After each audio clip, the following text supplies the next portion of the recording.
Shirley, di ba? Happy birthday, amiga! Ay, thank you, amiga! I love you! Mag-birthday yan kayo dyan.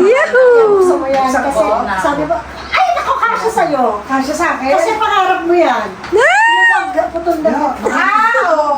Pangarap na yan eh. Kunin mo yan. Loli, tingnan natin. Asawa ko pa Pupunta ba si kumibig Loli? yan. Ang natapos siya agad na yung Ay, ang ganda! Sabi ko, ang ganda. At saka yung tela niya. Alam na alam ni Atong ang size mo.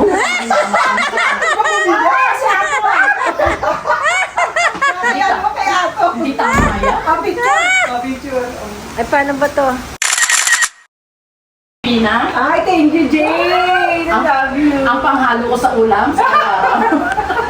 Pinapakasupo ka. Ay, totoo. Rubina Batisto? Ito naman po ay sa nakaraang birthday. Ah, okay. I love you. Diyos ko, ang daming pera ko ilalagay. Wala yung pera, kay Chetty mo na lang palagyan. Lagyan ko na maraming pera ko. Rosmar, ito. Hindi ito sa puwit gagamitin, ha? Sa mukha. Ano ba naman yan? Ulit!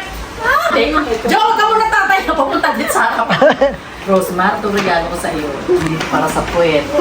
Para to sa face kasi dry. Sa pekpek yan. Pwede din yan. Jo. Oh, yeah. Matutuwa si Jun yan. Natutuwa na si Jun. Kahit ano sa sabong. Panalo na naman sa amoy. Pupunta kasi ano?